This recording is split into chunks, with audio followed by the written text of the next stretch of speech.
Welcome to the Insurance Producers Podcast, where we bring you the top personalized producers, insurance agents, and industry partners, giving you at least 3 takeaways to 10x your production and build your multi-million-dollar revenue books.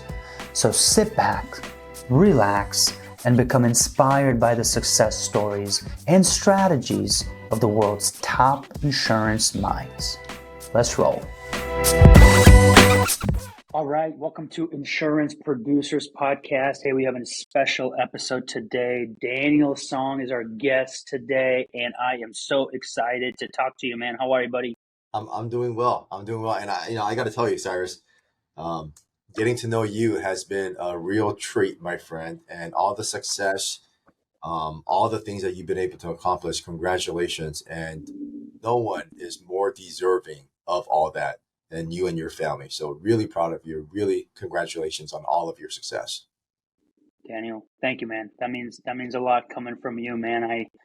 I'm one of those guys is that I watch people that are successful. People ask me all the time, what's the recipe for success? I said, watch other successful people and do what they do. So people like you and others in the industry, man, I follow and I watch and I try to mimic what you guys have done. And I'm grateful for your friendship. I appreciate you taking the time to spend some time with us. And for people that don't know Daniel, which I don't know how you don't know Daniel, for people that don't know Daniel, man, you want to just give us a quick background of yourself and your agency, man? We would really appreciate that. Yeah. So I live out here in Irvine, California, in Orange County, which is about an hour south of LA and an hour north of San Diego. And we're a full service brokerage. And, but more proudly, I've been married for almost 20 years, raising 5 beautiful kids and really just having a great time. And every day I am thankful for the industry that I am in, the friends that I have. And, I come out to the office, Cyrus, every single day, excited, motivated, and dedicated. And it's an industry where, nothing gets old. It's a fresh day every single day. And I love the people that I work with. And I love the industry because I get to connect with people like you across the country. So we're having the time of our lives. Is awesome, man. I would say for a lot of people that don't follow Daniel on a lot of different channels, man, go follow him, man. I think if you want to find the perfect recipe for family and business, this is the guy. This is the guy to follow, man. Because family first mentality, which I love about you, man. But one thing I would say is, I think you have 4 girls, if I'm not mistaken. Yeah, I have 4 full-blown teenage girls, and my last one is a Unbelievable. son. Yeah. The last one is the son, man, and it's so fun to watch them play Mhm. sports. And I know your son's playing tennis and golf, and obviously your girls are having the time of their life, man, with their dad.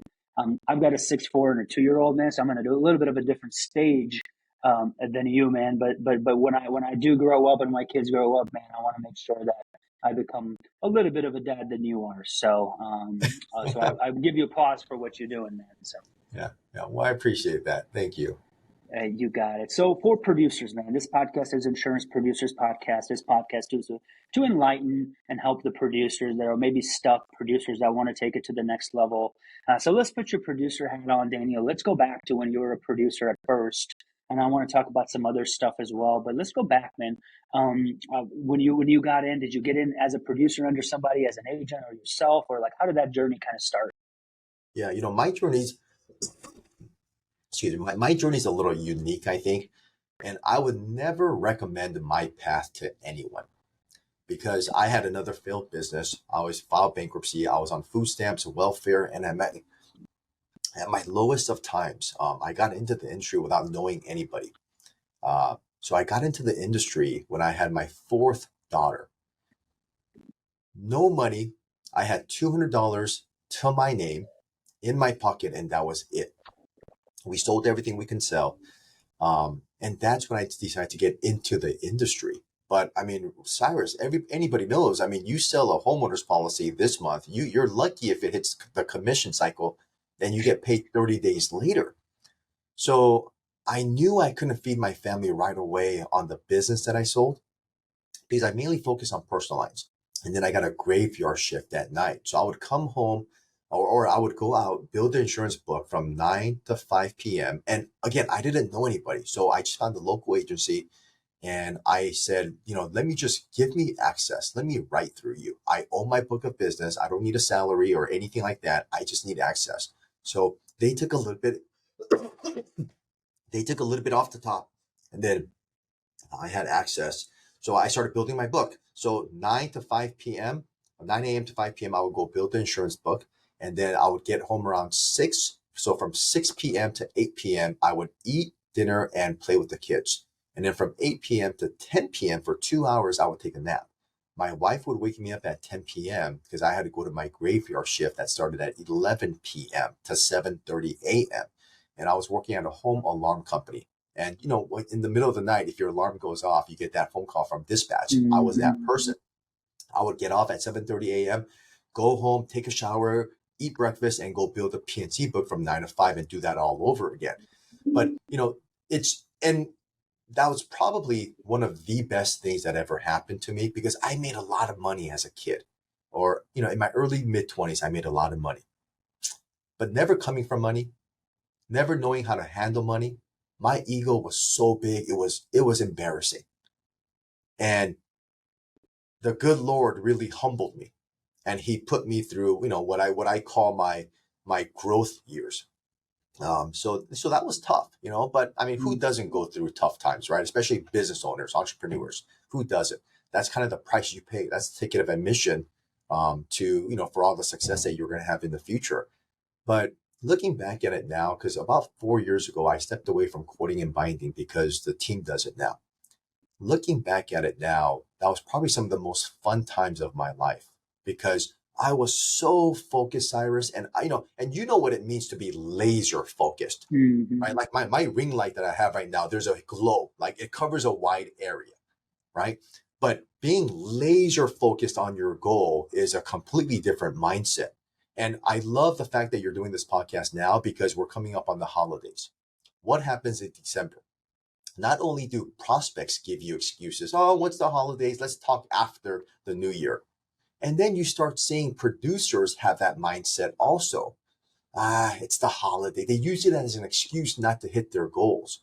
It's the holidays. We can wait. Everybody's waiting. I'm not going to make that extra call. I'm not going to send that extra email, right? But I always tell my guys, and especially leading from the front, December was some of my best months. But leading from the front, I would say, look, dude, Christmas is one day. What are you going to do the other 30 days of the month? It's one day, right? And that's how, I would try to hit 70% of my goal, my production goal by the 15th of the month. That way, you're not trying to find something to hit your goal on the last couple of days of the month, right? If you're 70% within your goal on the 15th of the month, the next 2 weeks, you're going to blow out your goal. I mean, if your goal is to do a 200,000 in premium, you're going to blow that out pretty easily. One time it got so bad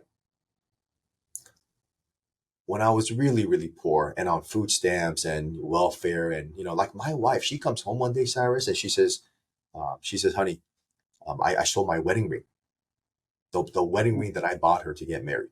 She said, I sold it. And she was happy about it. I said, what are you talking about? You sold your wedding ring. She said, don't worry. It gives us 2 more months of groceries. And I get chills just thinking about it, right? Because imagine how supportive was she? Out here in Orange County, Cyrus, 73% divorce rate. 73%. And 99% of that is because of finances. But my wife chose to stick by her husband in the toughest of times. And I was so proud because years later, I was able to buy her a new wedding ring. And that meant so much to me. But one of the proudest things that I can ever say about struggling is our marriage got better. We were kids. I got married 24, she was 23. And our tough times was probably about 5 years after we got married. And, we prayed together every night. We cried together every night. Like we didn't know where our next meal was going to come from with the 4 kids. So that was tough. But that's the best thing I ever did in my life was marry her, and our marriage got stronger. And we're best friends still today. And next May will be 20 years of marriage. So that's special, right? Um, in my darkest of days, I was so focused on my goal. I would imagine somebody holding a gun to my kid's head. And if I didn't hit my production goal that month, the goal that I set for myself, not my boss, the Mm-hmm. goal that I set for myself, I put so much pressure on myself to make it happen for my kids. I would imagine somebody putting a gun to my kid's head. And if I didn't hit my production goal, something bad would happen. Mm-hmm. I was that crazy focused. I was that insanely committed to my goals. And what I see now a lot of times is people say, I ask some people, what's your goal? Oh, X amount, without really thinking about it, without really Mm-hmm. having a game plan of hitting it, without being obsessed about it every single day. I mean, your goals is not from 8:30 to 5. Like you can't operate that way. It has to be a way of life. And Mm-hmm. as insanely as that is, you know, that's how I operated. Like I would go to Walmart and Target, and now it's like I guarantee you, like the security cameras were on me. They Mm-hmm. probably thought I was shoplifting or something because I would just go down to like the holiday card aisle, pretend I was looking for some holiday cards, but there was a dad right there. So I would just start talking to him about just making small talk, and I would talk to him about insurance. I would get Yeah. his phone number or his email and say, "Oh, I'll reach out to you."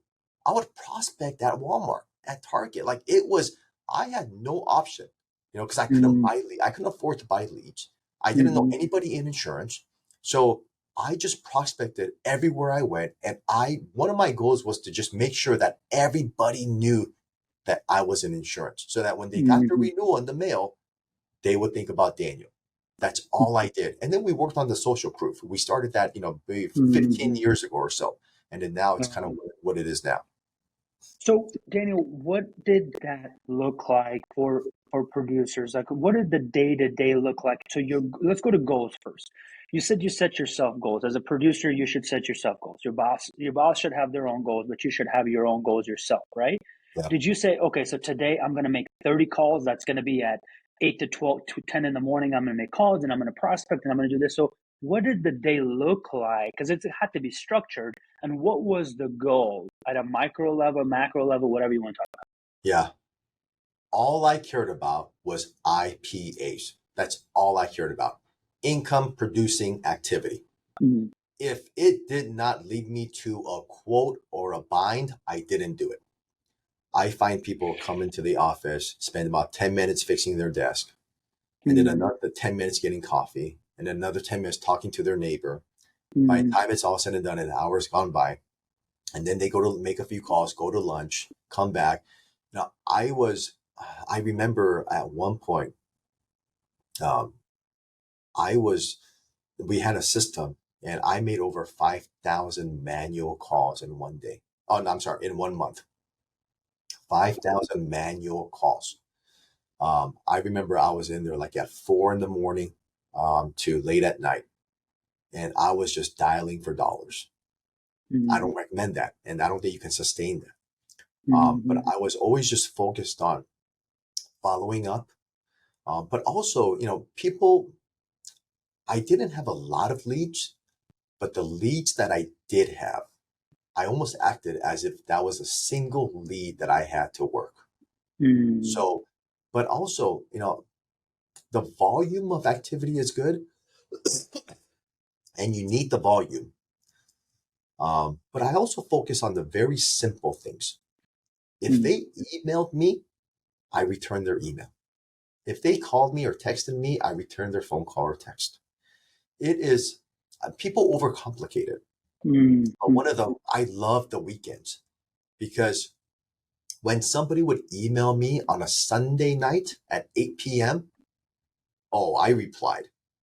Mm-hmm. 100% I replied because I knew that State Farm employee didn't care.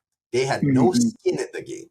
Mm-hmm. It was a 9 to 5 job and they're like, it's Sunday night. I'll take care of it tomorrow. Mm-hmm. And that's if they had their email on their phone, which I doubt. But I Mm-hmm. would reply to them And I wasn't always the cheapest. But the fact that if we started a quote request on Friday and by Sunday night, I already had all the quotes to them versus if they called another agency and they started a quote request on Friday and they don't even have their driver's license Monday morning because they didn't Mm-hmm. ask for it.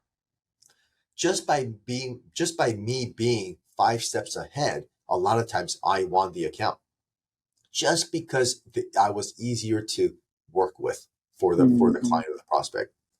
Uh, but I just focus on all the little things, and that's how our Yelp reviews got so big. Is just all of the little things day in and day out. But that's one of the things I figure is the most difficult is the daily discipline and consistency. I tell Mm-hmm. everybody 50% of winning is just simply showing up. You just Mm-hmm. got to show up. We're hiring for about 3 positions right now. If we have 10 interviews scheduled, maybe three show up, maybe three show up. So just by showing up to the interview, you beat 70% of the competition right now, from what I see. You just have to show up. Mm-hmm. Do you think cold call for a producer right now, Daniel? What do you think from what you have seen and what your team has done? What is the preferred method of communication, or more than anything, what does the consumer's main way of communication, or what do you think is number one? Text, email? What do you think is number one right now? What we're noticing is a high volume, a high success rate of texting. And I think texting is here to stay. I don't think it's going anywhere. But also, I think depending on what market you're in Mm, too, it really does matter. I know some of these smaller areas, texting might not be the preferred way. I think mm, that phone call, that picking up that phone, making that phone call is still very powerful. mm, I do believe in RBMs and dropping tags, and I believe in all that. But I also believe that doesn't replace that meeting, that in-person meeting, or it doesn't replace that picking up that call and just really connecting with them. So in my sales days, I'm kind of old school. Like I love the one-on-one meetings. When somebody reaches out to us online or they get referred over to us, and if they make an appointment in the office, 95% it's close before they even walk in, mm, 95% of the time.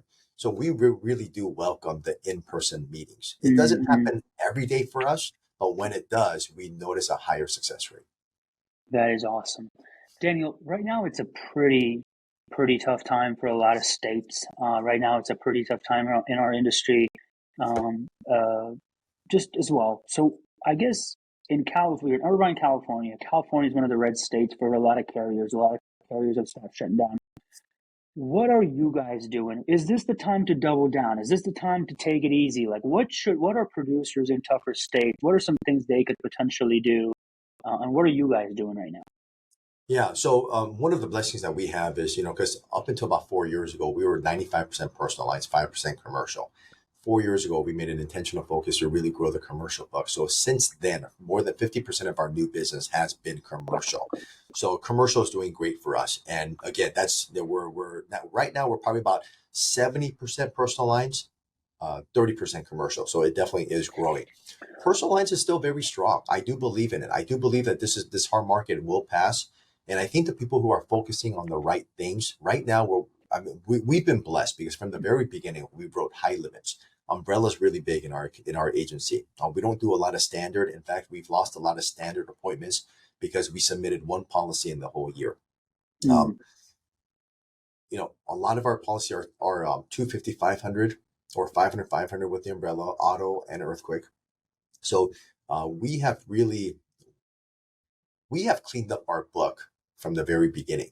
But what we're noticing is the number of quote requests are coming in. And a lot of people, and sometimes we're not able to help them because our carriers have restrictions. Maybe we can, they have a 10-day hold, or, they only want 5 auto policies a month, something to that effect, where the carrier is stopping us from writing as much business as we can.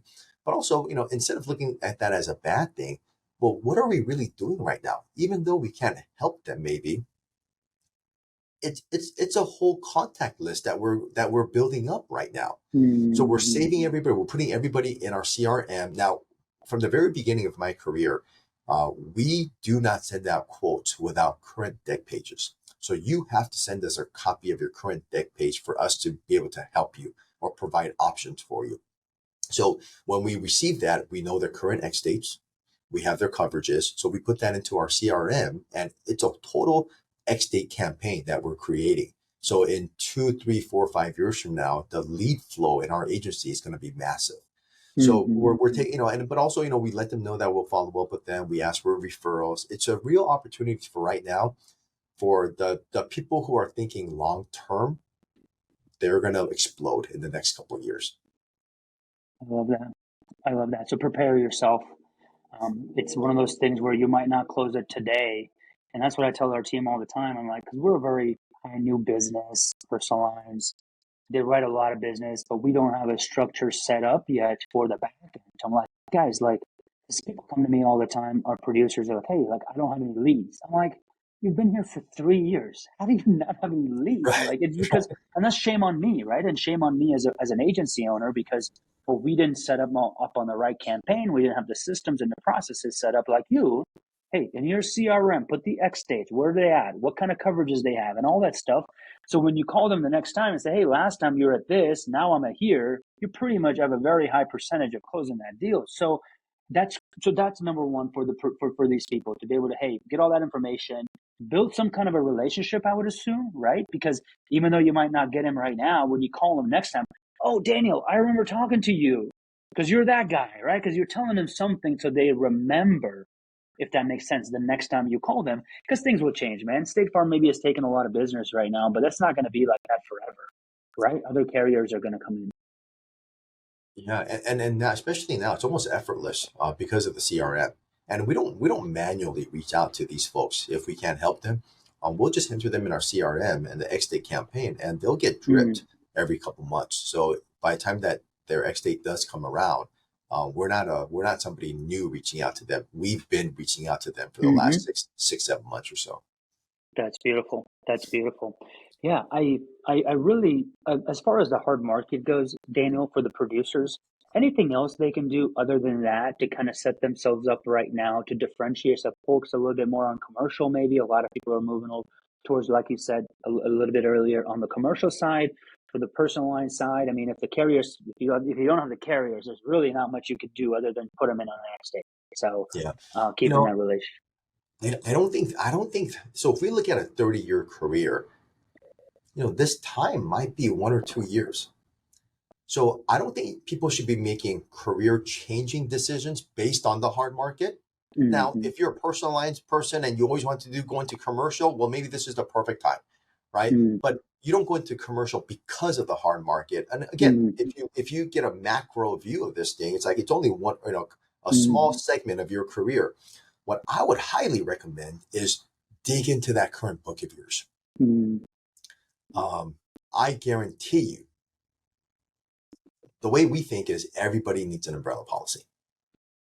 But if you just have one home policy, well, if you educate them about the umbrella, well, now you have umbrella, auto, and how many dwelling fires or how many toy policies.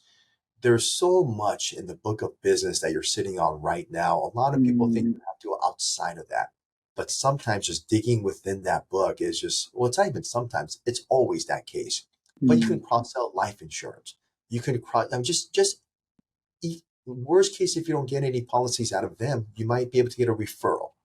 Mm-hmm. So I really do. I think people look outside too much, and I think there's a lot of opportunity in the book that you're sitting on right now. I love that. I love that. Maybe I heard this right because you're the number one Yelp reviewer on the insurance side in the country. That's right. Dude, That's that's right. impressive. Well, How and, many and I wish Yelp I could. reviews? What does that look like? We have over 700 ish. Good for We have you. over, I think, just around 300 that are filtered, legitimate reviews. But for some or whatever reason, Yelp decides to filter Mm, reviews, which is fine. Um, but yeah, it's something that we started from the very beginning. And back then, Yelp isn't what it is today. And out here in mm, California, Yelp is huge. I mean, even when my wife and I we go traveling, we Yelp the restaurants or the hotel that we're going to be staying mm, at. But yeah, Yelp is big out here, and it's been something that's really been a blessing for us. We still don't have a marketing budget because when I was poor, I didn't have one, but we kind Mm, of learned and grew with that philosophy, and we've been very fortunate. So we'll get calls daily from Yelp, mm, and the Google reviews help, and just that social presence online. Mike Stromso says this all the time, right? It's not what we say about ourselves; it's what the public or somebody else says mm, about us.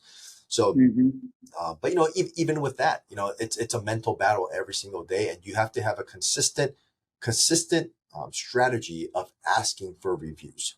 I have, if I go to a Yelp account and if that agency or business has a lot of reviews, I know for a fact the owner or the management has a strategy of asking for reviews. mm, Unless you're a restaurant or something, where it's fun to review, insurance agencies don't have a lot of reviews. There's nothing fun about unless there's a bad mm, experience. But we mm. consistently ask for reviews, and we've been doing that for years. Yeah. That's impressive. One of the newer carriers we've had in the last probably 2 years now is auto owners. And in Nebraska, auto owners is not like a large. I mean, it's a lot of people don't know about auto owners, if that makes sense. So a lot of our clients just go online and they Google auto owners, and Google and auto owners has 6 reviews. And out of those six, and this is an insurance company, and out of those 6 reviews in Nebraska, 5 of them are like a 1-star review. So we're telling people, hey, auto owners is one of the best carriers we have, and blah, blah, blah. They're like, I just went and saw their reviews. They have 6 reviews and 5 of them are 1-star. Do Yeah. not put me with auto owners. Right. Yeah. It's unfortunate, right? It's because a lot of the times it's people who have negative feelings about a or insurance company that will actually take the time because they're so upset, to go online and write a review. But when that claim gets paid out, they're not so happy and that to write a review. So it's interesting how that works. But yeah, you're 100% right. And also, I want to for producers or agency owners out there who are maybe considering the social proof strategy, highly recommend, look around your area. I guarantee you, if an agency has a lot, they might have 20 or 25 reviews. So if you get 30 or 40, you stand out. It doesn't take that much for you to stand out on a lot of those platforms. It takes a little bit of effort. But also, I remember it was a Friday, and over the weekend we got like five-star reviews, and we were pumped up. Monday morning, we're thinking, okay, cool. So we should have, from what we had on Friday, we should have 5+ that. Well, we came in on Monday and we got gut punched. We had negative 40. Yelp did some algorithm update, something where it filtered a bunch of our reviews, and that happened to a lot of different agencies in our area. But I tell the team, the most important sale of your life or the most important review of your life is the next one. So the one that we got today, we can celebrate it a little bit. We can learn from it if it's not the best review or sale, but we move on. So even if we get the biggest sale of our life today, that's great. Let's celebrate it for about an hour or so. But I'm always talking to the team about, okay, what do you have next? What's the next one? When's the next sale coming? Because the most important sale of your life is the next one. So we don't get too down if something happens. And then we were the only agency that recovered. It didn't take us too long to get those plus 40 back and kind of move on. But I noticed the agencies around here, everybody else, they didn't recover. They got gut punched and they stayed down. But when you look at it from that perspective of, well, whatever happens today happens, we're going to just keep on going, keep on going. And, we really are that turtle that just keeps going every single day, showing up, It's right? kind of like your 50%. life story, bro. That's right. You know, And you yours just as keep well. going, man. Yeah, 100%. you just 100%. keep going. No time to keep staying down. Because life's gonna keep punching you, man. It's gonna happen again. Something else is gonna happen, and what are you gonna do that's gonna be different? So, social media. Do you have any recommendations right now for producers? Maybe you guys are having some success. Facebook, is it TikTok, LinkedIn, Snapchat? Like, is there any producers should must? It's a must. Like, hey, you need to have this. Yeah, I think LinkedIn is definitely a must. Facebook is definitely a must. Um, And you know what's interesting about social media is we post every single day. I mean, Mm-hmm. our Yelp account has over 3,700 photos, but it's a choice. My social media spend, we spend $120 for Yelp, and it's not for exposure or for leads. Like if you go on Yelp, I wanted the veteran owned badge. I wanted the, little things like that. It's badges, right? Mm-hmm. I, so that's about $120 a month. We use Canva to create our posts. Mm-hmm. That's an editing platform. I think Yep. I pay $99 a year for that. Mm-hmm. People will be shocked at how much we spend on social media. But it's get the team involved, right? It's like we take team photos, we take team photos of our lunch, of our outings, of just Mm-hmm. being in the office, and it's never anything. We'll save you 15% on your auto insurance. It's just something about us, Mm-hmm.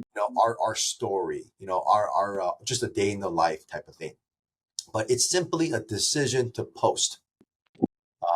It doesn't cost any money to post on TikTok, Instagram, Facebook, LinkedIn.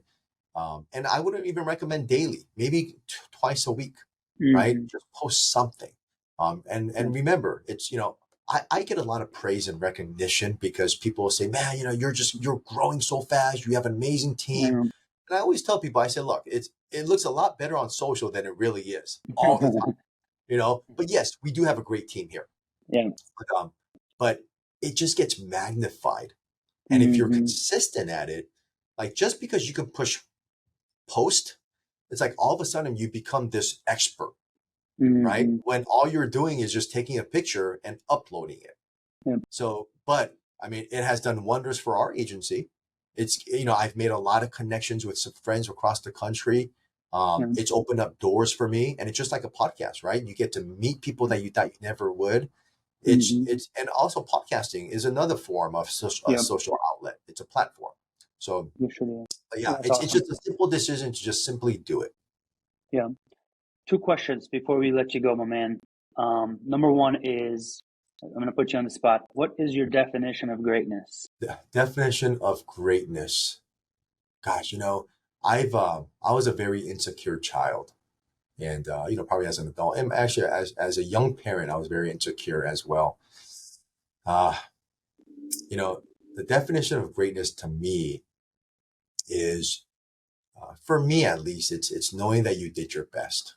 Mm, Because right now it's about being a good dad and a good mm-hmm. husband to my family. And I have some bad days.